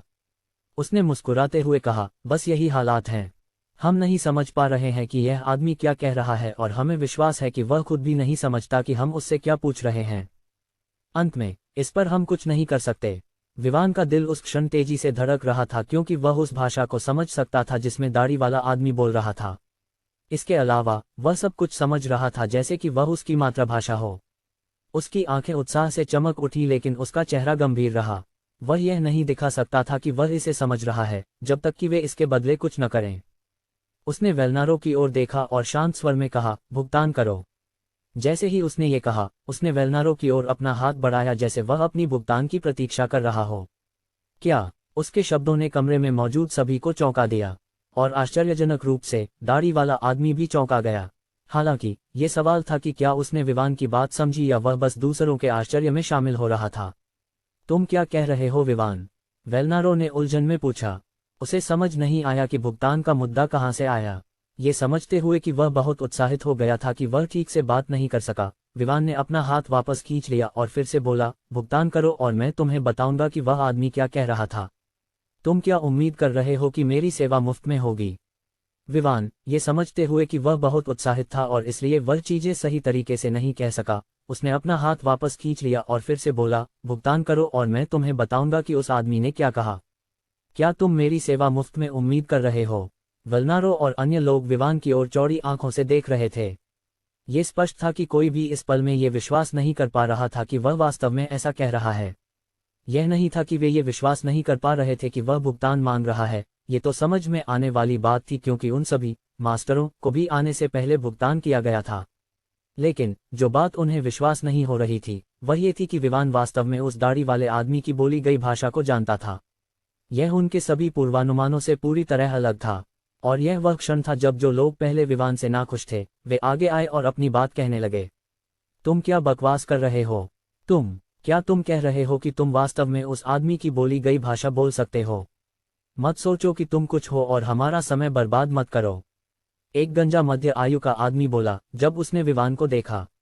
यदि तुम्हारे लिए समय इतना ही महत्वपूर्ण है तो तुम्हें यहाँ से चले जाना चाहिए क्योंकि यहाँ तुम किसी काम के नहीं हो। जब तुम खुद अपना समय बर्बाद कर रहे हो तो दूसरों को समय बर्बाद करने का आरोप क्यों लगा रहे हो? विवान ने उस आदमी की ओर देखते हुए कहा। उस मूर्ख के साथ बहस करने का उसके पास समय नहीं था। वह उस सिस्टम मिशन को पूरा करने में देरी नहीं करना चाहता था जिसके लिए वह यहाँ आया था। इसलिए उसने उससे अजीमिनियन के अलावा एक अन्य भाषा में बात की। जैसे ही विवान ने अपने शब्दों को समाप्त किया, कमरे में चुप्पी छा गई। सभी लोग विवान की ओर आश्चर्य और विस्मय से देख रहे थे। किसी ने भी ये नहीं सोचा था कि विवान वास्तव में किसी अन्य भाषा में बात कर सकता है। इसके अलावा यह उस गंजे आदमी की भाषा थी जिसमें वह प्रवीण था और यही उसे कमरे में अद्वितीय बनाता था। लेकिन अब जब विवान वास्तव में उसी भाषा में बात कर सकता था तो वह अब अद्वितीय नहीं रहा। विवान ने जो कहा था वह तुर्की में था। उसके शब्दों का अर्थ था, अगर तुम्हारा समय इतना महत्वपूर्ण है तो तुम्हें यहाँ से निकल जाना चाहिए क्योंकि तुम यहाँ बेकार हो। दूसरों पर अपने समय को बर्बाद करने का आरोप लगाना जब तुम खुद इसे बर्बाद कर रहे हो। वेलनारो ने विवान की ओर देखा और लगभग 1 मिनट की चुप्पी के बाद बोला, तुम वास्तव में अजीमिनियन के अलावा अन्य भाषाएं बोल सकते हो? विवान ने उसे एक रेज्ड ब्राउ के साथ देखा और पूछा, क्या तुमने सोचा कि मैंने तुम्हें यहाँ लाने के लिए कहा ताकि मैं किनारे पर खड़ा रहूं? बिल्कुल नहीं, मैंने तुम्हें यहाँ लाने के लिए कहा ताकि मैं देख सकूं कि क्या मैं उस आदमी की बात समझ सकता हूँ। अंत में, मैं वास्तव में कर सकता हूँ। जैसे ही उसने बोलना समाप्त किया, विवान ने अपनी आंखें संकुचित की और दाढ़ी वाले आदमी की ओर देखा। और किसी कारण से, जैसे ही दाढ़ी वाले आदमी ने विवान की आंखों से संपर्क किया, वह कांप गया। लेकिन फिर भी, उसकी आंखों में विश्वास था क्योंकि उसने विवान की नज़र बनाए रखने की कोशिश की। आखिरकार, वह मुड़ गया क्योंकि वह विवान की नज़रों से आने वाले अदृश्य दबाव को सहन नहीं कर सका। उसी समय, वह अपने आप से सोच रहा था, क्या ये सच हो सकता है कि वह वास्तव में जो मैं कह रहा था उसे समझ सकता है? यह असंभव है, ये कोड भाषा है। जब तक वह हमारे समूह का सदस्य नहीं है, वह उस भाषा को जानने का कोई तरीका नहीं है। और, चाहे मैं उसे कैसे भी देखूं, मैं उसे पहचान नहीं सकता। इसका मतलब है कि वह वास्तव में हमारे समूह का हिस्सा नहीं है। तो, वह झूठ बोल रहा है ना? हाँ, यही होना चाहिए। विवान ने अपनी नज़रें बदलकर वल्नारो की ओर देखा और पूछा, क्या तुम मेरी सेवाओं के लिए भुगतान करने जा रहे हो? वल्नारो ने विवान की ओर देखा और पूछा, क्या ये मामला अभी भी तुम्हारे होटल से संबंधित नहीं है? अगर तुम ये पता लगा लेते हो कि वह क्या कह रहा था या वह हमले से कैसे संबंधित है, तो ये तुम्हें ये जानने में मदद करेगा कि वह कौन था जिसने उन्हें होटल तक पहुंचाया। विवान ने वल्नारो को देखा और आंखें घुमाते हुए बोला, मुझे बेवकूफ़ मत बनाओ। ये राष्ट्रीय सुरक्षा से संबंधित है, जो तुम्हारा सबसे बड़ा चिंता का विषय है। इसका मतलब है कि तुम सबसे बड़े लाभार्थी होगे। दूसरी ओर, उस मुद्दे के पीछे के व्यक्ति को खोजना मेरे लिए कोई कठिनाई नहीं है, जब तक मैं कुछ प्रयास करूं। मैं ऐसा नहीं कर रहा था क्योंकि यह उस सौदे का हिस्सा होना चाहिए था जिसे तुम मेरे सामान के लिए पूरा करने वाले थे। वल्नारो ने एक लंबी सांस ली। उसे पता था कि विवान ऐसा कोई व्यक्ति नहीं है जिसे वह आसानी से मना कर सके। इसके अलावा, वह हमेशा अपने शब्दों को रखता था। इसलिए, उसे वही करना था जो उसे करना था। चूंकि उसने दूसरों को भुगतान किया था, वह विवान के साथ भी ऐसा ही करेगा। यह उनके लिए कोई बड़ी समस्या नहीं थी क्योंकि वे जांच में सरकार द्वारा प्रायोजित थे। इसलिए, उसने विवान की ओर देखा और कहा, ठीक है। मैं तुम्हें तुम्हारी सेवाओं के लिए कुल 510 INR दूंगा। तुम क्या सोचते हो? विवान ने वल्नारो को ऐसे देखा जैसे वह एक मूर्ख व्यक्ति को देख रहा हो। फिर, उसने कहा, यह मेरे सेवाओं के लिए क्या कीमत है? तुम्हें पता होना चाहिए कि मैं भिखारी नहीं हूँ। वल्नारो ने विवान को देखा और उसने माथा सिकोड़ लिया। लेकिन विवान की संपत्ति को देखते हुए, ये स्पष्ट था कि 510 INR उसके लिए कुछ नहीं था। सिर्फ उसे बुलाने के लिए उसे इतना छोटा भुगतान करना, तो यह उसके लिए कुछ और नहीं बल्कि उसकी अवहेलना थी। वल्नारो ने सोचा और कुछ समय बाद, उसने एक और कीमत दी। तो 100 रुपीस करोड़ क्या होगा? हालांकि वे सरकार द्वारा समर्थित थे, इसका मतलब यह नहीं था कि उन्हें पैसे को बेतरतीब तरीके से खर्च करने की अनुमति थी। इसके अलावा, भले ही विवान उन्हें बताने में सक्षम हो कि दूसरे आदमी ने क्या कहा, शायद वह जानकारी उन्हें और अधिक जांच की ओर ले जाएगी। और, जितनी अधिक वे जांच करेंगे, उतनी ही अधिक राशि होगी जो उन्हें खर्च करने की आवश्यकता होगी। इसलिए, उसे सुनिश्चित करना था कि वह उस बजट के अनुसार काम करे जो निर्धारित किया गया था। विवान ने वल्नारो को देखा। अंत में, उसने हंसते हुए एक अंगुली हवा में उठाए। 10 बिलियन रुपीस, इससे कम नहीं या डील खत्म। विवान ने गंभीरता से कहा, ये बेतुका है। हमें केवल 610 INR प्रति व्यक्ति भुगतान किया गया था ताकि हम यहाँ आ सकें और जांच में मदद कर सकें। तुम कौन हो जो 10 बिलियन रुपीस की साधारण अनुवाद के लिए मांग रहे हो? क्यों नहीं तुम एक बैंक लूटने चले जाते? एक आदमी, जो पहले गंजे आदमी के बगल में खड़ा था, चिल्लाया और विवान की ओर इशारा किया। विवान की आंखें ठंडी हो गईं जब उसने उस आदमी की ओर देखा। फिर, उसने पूछा, क्या तुम्हारे पास कोई बैंक है? क्या? वह आदमी निश्चित रूप से इस सवाल की उम्मीद नहीं कर रहा था। लेकिन फिर भी, उसने जवाब दिया, बिल्कुल नहीं, मैं इतना अमीर नहीं हूं कि एक बैंक का मालिक हो सकूं। तो, तुम मुझे क्यों कह रहे हो कि मैं एक बैंक लूटने जाऊं? क्या तुम मुझे इस्तेमाल कर रहे हो ताकि मैं दूसरों को गरीब बना दूं? विवान ने सवाल किया और फिर वल्नारो की ओर मुड़ गया। कैप्टन, जैसा कि तुम देख सकते हो, हमारे कमरे में एक अपराधी है। तुम्हारे पास सभी सबूत हैं, कैमरे द्वारा रिकॉर्ड किए गए और गवाहों का एक समूह, तुम भी शामिल हो। तो, तुम उसे गिरफ्तार क्यों नहीं कर रहे हो? वल्नारो, अन्य, वे विवान के शब्दों और आरोपों से कम चकित रह गए। ये देखते हुए कि वल्नारो कोई प्रतिक्रिया नहीं दे रहा था, विवान ने निराशा में सिर हिलाया। फिर, उसने उस आदमी की ओर देखा और जारी रखा, तुम मुझसे पूछ रहे थे कि मैं कौन हूं? और, तुम मेरी तुलना हम दोनों के बीच कर रहे थे। मुझे पूछने दो, क्या तुम जानते हो कि उस दाढ़ी वाले आदमी ने क्या कहा? जिस आदमी को अभी विवान के शब्दों ने चौंका दिया था, उसने स्वाभाविक रूप से सिर हिलाया। विवान ने सिर हिलाया और जारी रखा, तुमने 6100 INR प्राप्त किए ताकि तुम आकर उस आदमी को देख सको, बस ताकि तुम कम से कम किसी अन्य भाषा को सुन सको और दूसरों के सामने बड़ाई कर सको। लेकिन मैं काम कर रहा हूँ। अगर तुम 6100 INR प्राप्त कर सकते हो ताकि तुम आकर दूसरों को देख सको, तो मैं जो असली काम कर रहा हूँ उस जानकारी को प्राप्त करने के लिए मुझे क्या नहीं मिलना चाहिए? क्या तुम नहीं सोचते कि मुझे 10 रुपीज़ अरब से अधिक का हक है? यदि आपको लगता है कि मुझे ये राशि नहीं मिलनी चाहिए, तो आपको कम से कम मुझे दिखाना चाहिए कि क्यों। यदि आप कर सकते हैं तो मैं भी वही कर सकता हूँ। विवान ने फ्रेंच में जारी रखा। समूह इस बात से चकित था कि विवान वास्तव में इतनी धारा प्रवाह दूसरी भाषा बोल सकता था। अर्थ, अगर तुम सोचते हो कि मुझे उस राशि का भुगतान नहीं किया जाना चाहिए, तो तुम्हें कम से कम ये दिखाना चाहिए कि तुम क्या कर सकते हो। इस बार वल्नारो ने जवाब दिया, विवान, तुम्हें पता होना चाहिए कि ये लोग हमेशा किसी न किसी चीज में व्यस्त रहते हैं। उनके यहाँ आने के लिए, हमें उन्हें आने के लिए मनाने के लिए बहुत कुछ करना पड़ा। और जिस कीमत की तुम मांग कर रहे हो, वह हमारे लिए निर्धारित बजट से पूरी तरह से ऊपर है ताकि हम जांच कर सकें। विवान ने वल्नारो की ओर संकुचित आंखों से देखा और पूछा, क्या मैं यहाँ आने के लिए मुफ्त था? इसका मतलब समझते हुए वल्नारो ने फिर भी सिर हिलाया। नहीं, वास्तव में तो मैं यहाँ आने के लिए बिना भुगतान के क्यों था? और जो अधिक है, मैं ये सुनिश्चित करने जा रहा हूँ कि मैं उस आदमी से सही जानकारी प्राप्त करूँ। इसका मतलब है कि मैं तुम्हें केवल वह बकवास नहीं बताने जा रहा हूँ जो वह बड़बड़ाने वाला है।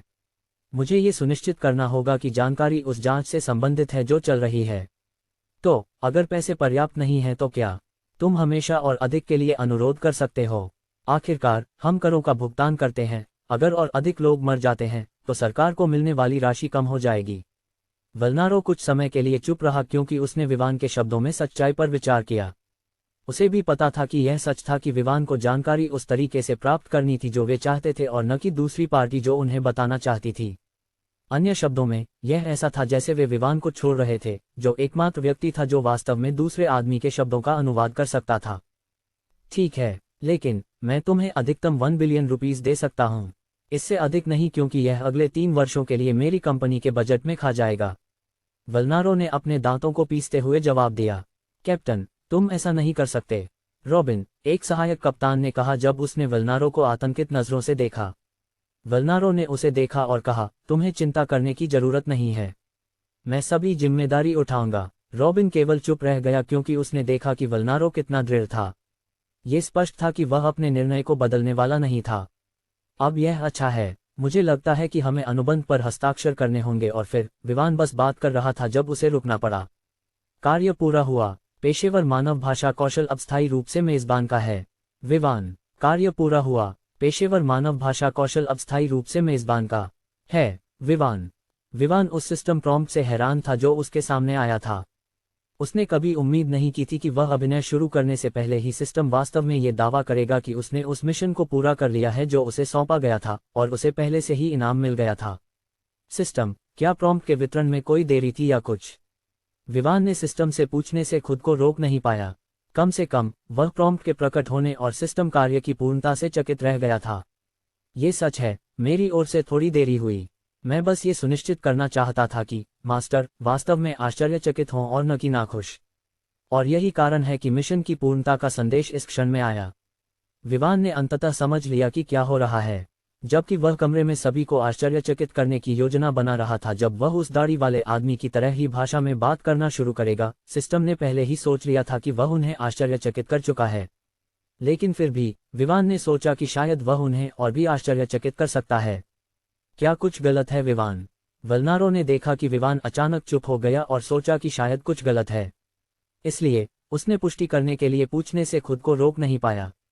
ओह, मेरे साथ कुछ भी गलत नहीं है, मैं बिल्कुल ठीक हूँ, बस मैं यहाँ कुछ सोच रहा था जो मुझे पहले करना था और मैं इसे भूल गया था। विवान ने वल्नारो के सवाल का जवाब देते हुए वास्तविकता में वापस आ गया। फिर उसने वहीं से जारी रखने का फैसला किया जहां से वह रुका था। जैसा कि मैं कह रहा था, जब मुझे बेतुका तरीके से रोका गया। विवान के शब्दों ने कमरे में उपस्थित लोगों को चौंका दिया। वे उसे अविश्वास भरी नजरों से देख रहे थे और सोच रहे थे कि वह कब रोका गया था, कम से कम बेतुका तो था। विवान को बेशक नहीं पता था कि वे क्या सोच रहे हैं और न ही उसे उन अजीब नजरों की परवाह थी जो उसे मिल रही थी, क्योंकि वह जारी रहा, सिर्फ हमें उस अनुबंध पर हस्ताक्षर करने की आवश्यकता है कि तुम मुझे 1 बिलियन रुपीस का भुगतान करोगे जब मैं अपनी सेवाएं प्रदान करूंगा। या तुम इस क्षण में भी भुगतान कर सकते हो, क्योंकि मुझे कोई आपत्ति नहीं है और मैं अपना काम शुरू कर दूंगा। वल्नारो ने कुछ समय सोचा और कहा, अनुबंध के लिए प्रक्रियाओं से गुजरने के बजाय केवल हमें पैसे के हस्तांतरण में फिर से काम करने के लिए, मुझे लगता है कि हम तुम्हें भुगतान करने के बाद तुम्हारे काम करने पर भरोसा कर सकते हैं। वल्नारो ने कहा, और इससे पहले कि विवान कुछ कह सके, उसने रॉबिन की ओर देखा और कहा, जिम्मेदार विभाग को सूचित करो कि पैसे का हस्तांतरण किया जाए, अब तक खाते में पर्याप्त पैसे होने चाहिए। रॉबिन वल्नारो के इस मुद्दे में दृढ़ता से चकित था। भले ही उसने विवान की जानकारी देखी थी और जानता था कि वह किस तरह का व्यक्ति है, वह यह संदेह करने से खुद को रोक नहीं पाया कि क्या वह मास्टरों की तरह काम कर सकेगा। लेकिन चूंकि यह उसके तत्काल सुपीरियर का आदेश था, उसके पास इसे लागू करने के अलावा कोई विकल्प नहीं था। उसने अपने साथ रखे वॉकी टॉकी को निकाला और संबंधित विभाग से संपर्क करने का निर्णय लिया। और जब वह ऐसा कर रहा था, विवान दाढ़ी वाले आदमी के पास गया और पूछा, क्या तुम अजीमिनियन में बात कर सकते हो? विवान का सवाल तुरंत कमरे में सभी को चुप कर दिया। वे ये विश्वास नहीं कर पा रहे थे कि विवान ऐसा सवाल पूछ रहा है जब वह वहां था जब मास्टर ने उसे विभिन्न भाषाओं में अजीमिनियन सहित सवाल पूछने की कोशिश की, फिर भी वह आदमी बस बकवास कर रहा था। इसलिए उस क्षण में विवान जो कर रहा था उनके लिए बस तरकीन था।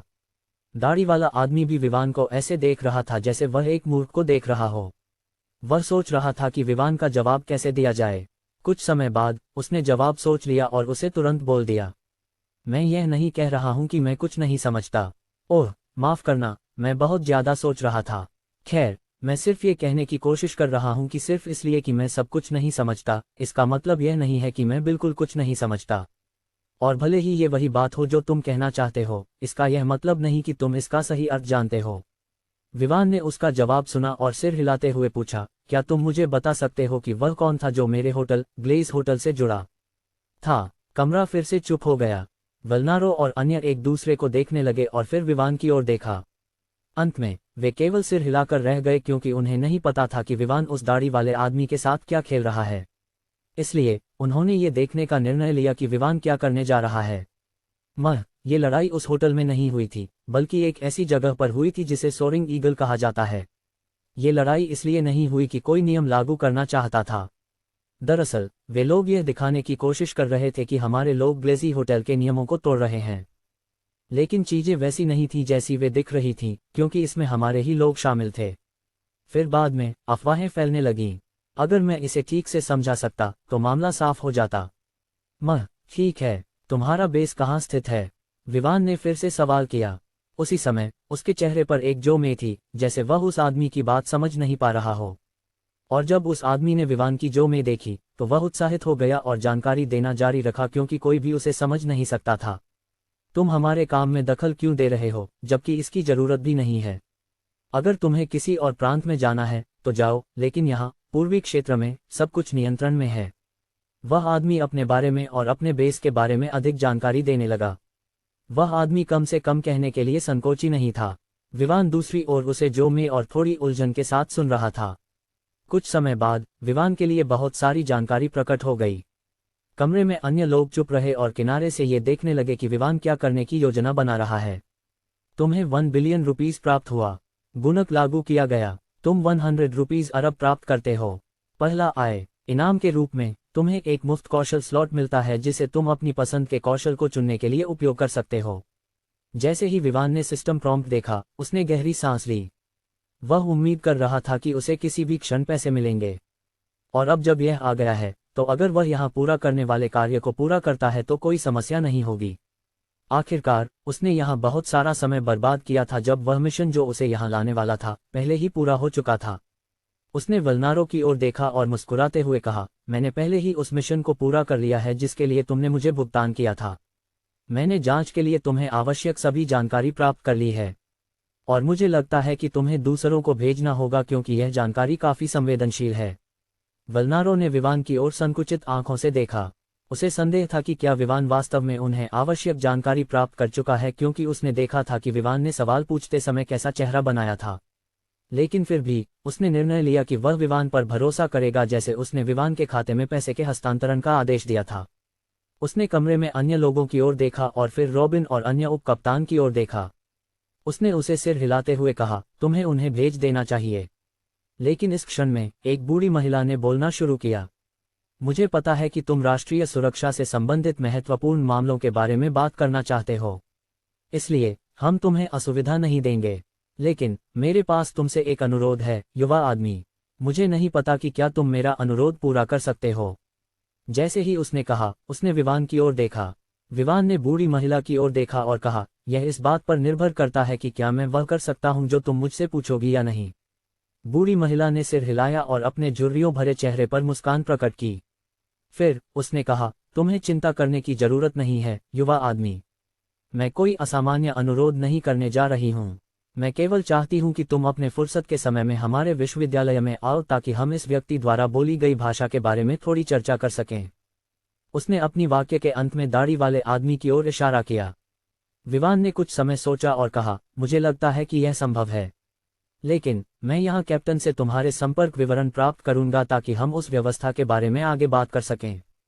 तुम्हारे विचारों के लिए धन्यवाद, युवा आदमी। बूढ़ी महिला मुस्कुराई और कमरे से बाहर जाने का रास्ता दिखाने लगी। अन्य लोग भी उसके पीछे चलने लगे और कुछ ही समय में पूरे कमरे में केवल 3 लोग रह गए, विवान, वल्नारो और दाढ़ी वाला आदमी।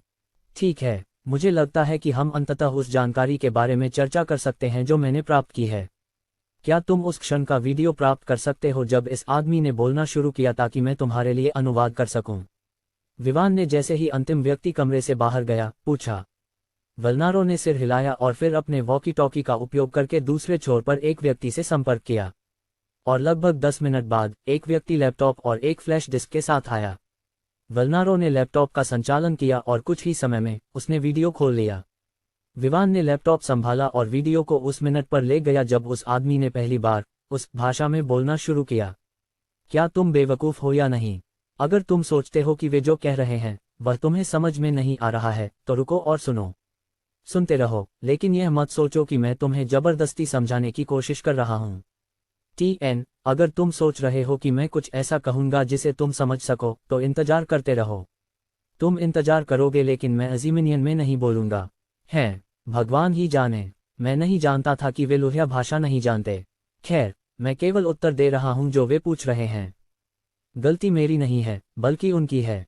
क्या कोई जो लुहिया भाषा जानता है यहां आकर इन सवालों का जवाब दे सकता है? लेकिन भले ही कोई ऐसा हो जो भाषा जानता हो, वह हमारा ही आदमी होगा।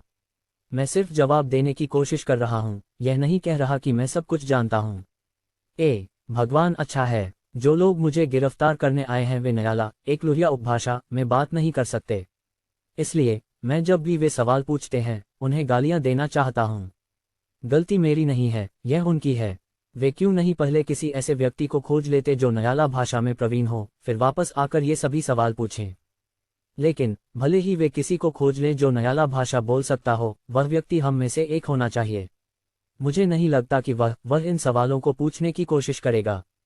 एक एक करके विवान ने उन बातचीतों को देखा जहां वह आदमी नयाला भाषा में बोल रहा था। जितना अधिक वल्नारो ने सुना उतना ही वह चकित होता गया। उसे नहीं लगता था कि विवान उसे झूठा बता रहा है, बस दाढ़ी वाले आदमी के भयभीत चेहरे को देखकर। यह इस बात का पर्याप्त सबूत था कि विवान जो कह रहा था वह सच था और वह केवल बकवास नहीं कर रहा था। दाढ़ी वाला आदमी अब पसीने से तर था। उसने कभी उम्मीद नहीं की थी कि विवान हमेशा से अधिक जानकारी प्राप्त करने के लिए ऐसा कर रहा था। अंत में वह विवान पर गुस्से में चिल्लाने से खुद को रोक नहीं सका। तुमने धोखा दिया। विवान ने उसे एक निर्लिप्त चेहरे के साथ देखा और कहा, तुम देखो, तुम कह रहे हो कि मैंने धोखा दिया जब तुमने धोखा दिया। तुम स्पष्ट रूप से अजीमिनियन में बोल सकते हो लेकिन तुम हमेशा से ऐसा कर रहे थे। इसलिए मैंने तय किया कि मैं तुम्हारे साथ